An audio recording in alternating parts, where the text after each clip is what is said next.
If the job of business is doing business and that's where it stops, you employ people, you make sure they pay their taxes, you pay your corporate taxes, and you carry on making money as if there is no consequence outside of the perimeter of your business, then you're going to struggle in South Africa because the environment that you operate in is not going to be conducive for you to live and grow your business. And that is one of the key motivations behind the Yes campaign.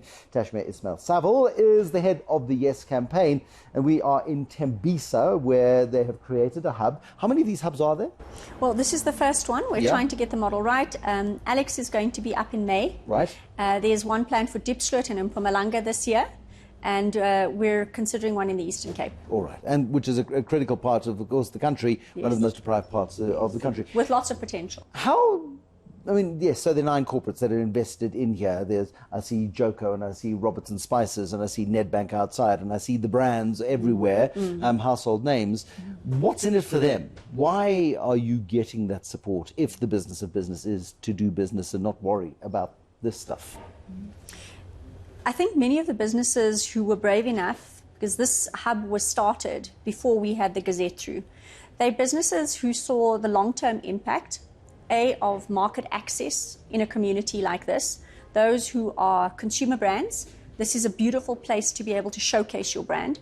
If you're in financial services, understanding mass market segment, how money moves, figuring out how you build new enterprises, which is new business, is important to get your fingers or your toes in the mud, I think is a better way to put it, to start to understand the dynamics of what you can bank and fund. There's a beautiful example in Rwanda. Bank of Kigali created a digital platform, a spin-off of the old colonial bank, that looked at a sector approach for farmers, all the way from inputs and seeds right through to market access, creating this ecosystem for these farmers to exist in. And that is where many of our businesses are going to have to migrate to, reimagining their business models. So these are also training grounds for them to understand it. Sometimes it's an actual physical facility to be able to springboard local activity off of. And for some of them, it just is country building.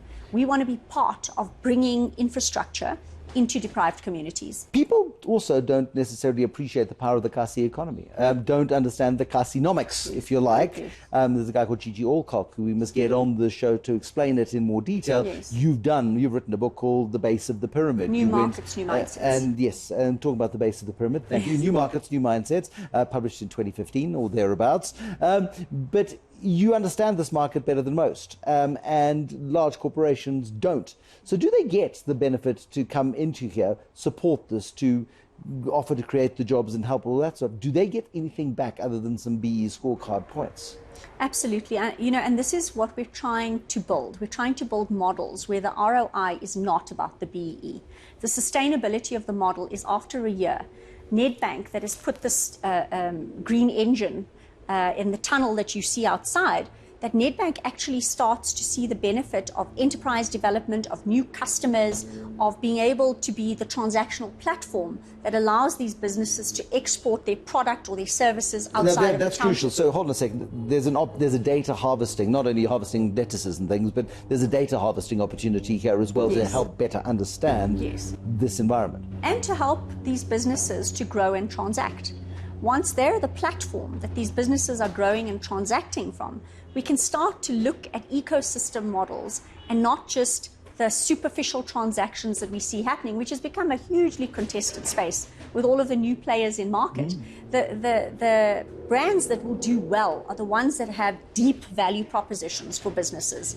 When I first heard about Yes, I had this impression that what you would be doing is putting kids into young people into corporate offices. So you want to become an investment banker, we'll attach you to a real investment banker and you follow them around like a shadow for a year.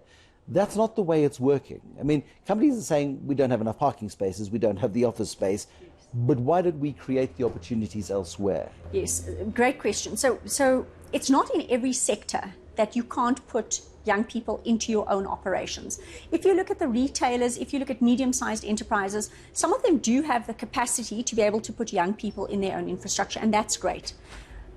But for the vast majority, where very highly skilled people are being employed, the cost of just the desk of a basic intern and recruit was something like 150K a year. And Yes is built for scale. if that's what we're going to be paying people, we're not going to get very far in terms of the numbers. And so it became important to create an alternate strategy for companies to invest in jobs, but in a way that we could reach the scale. And this is our implementation partner model. So we have a great set of partners, and we're building that menu of partners every day who are involved in NGOs, social jobs, small businesses, and they bring these young people into those jobs. They're closer to home. So there isn't a transport cost, which can be up to a third of entry-level salary. They're working close to home socially, Bruce. Do you know what a difference it makes when a single mom, 63% of kids have no father unknown on their birth certificates, when a mom doesn't have to leave the entire community or province to be able to find a job? She can be absorbed closer to home, and we'll start to see hopefully more nurturing and social cohesion that comes through if we can create economic activity closer to home. About 15,000 jobs so far. 15,820. And nearly 16,000 jobs There we go. so far. Yeah. A year from now, do we see the multiplier effect? Do we see it in 5 years' time? Dare you make a prediction as to how you hope this will scale? I mean, I think there are definitely some of the models that we're seeing where there will be a very quick multiplier effect. Things like MTN's mobile money agents, those guys become incredibly profitable fast and start to hire nieces and nephews to help them in their businesses. And there are others where when the infrastructural spend is a little bit deeper, and as we go into communities like Bushbuck Ridge, you do have to lay down a lot more before you start to see the multiplier. But if we don't see the multiplier, whether it happens in year 2 or year 3, then we haven't done this properly. Because this investment must keep giving. It can't be an investment that is for year 1 and you get your ED tick box and that's it. So everything that we are investing in, it does take a little bit of time. You've got to get that economic traction going. But we are being very careful. We've got experts working with us. We've got economists from the World Bank. We're hiring consultants that this part of it, this understanding what infrastructure we put down, what technologies we bring in, that it does have the impact of really building more jobs in the future. I've worked with small businesses. I've worked with these micro enterprises in the community. Just bringing them simple things like inventory management systems, marketing plans that are digitized, it changes the nature of that business. So these are not brand new concepts that we're bringing in. They've been tested in multiple models from around the world. We're pulling that best practice together and we're saying, let's do this as a team, as a business team, as Business SA. Because if we all take these models and are going in the same direction with them, we'll start to see the impact. BEE is clever.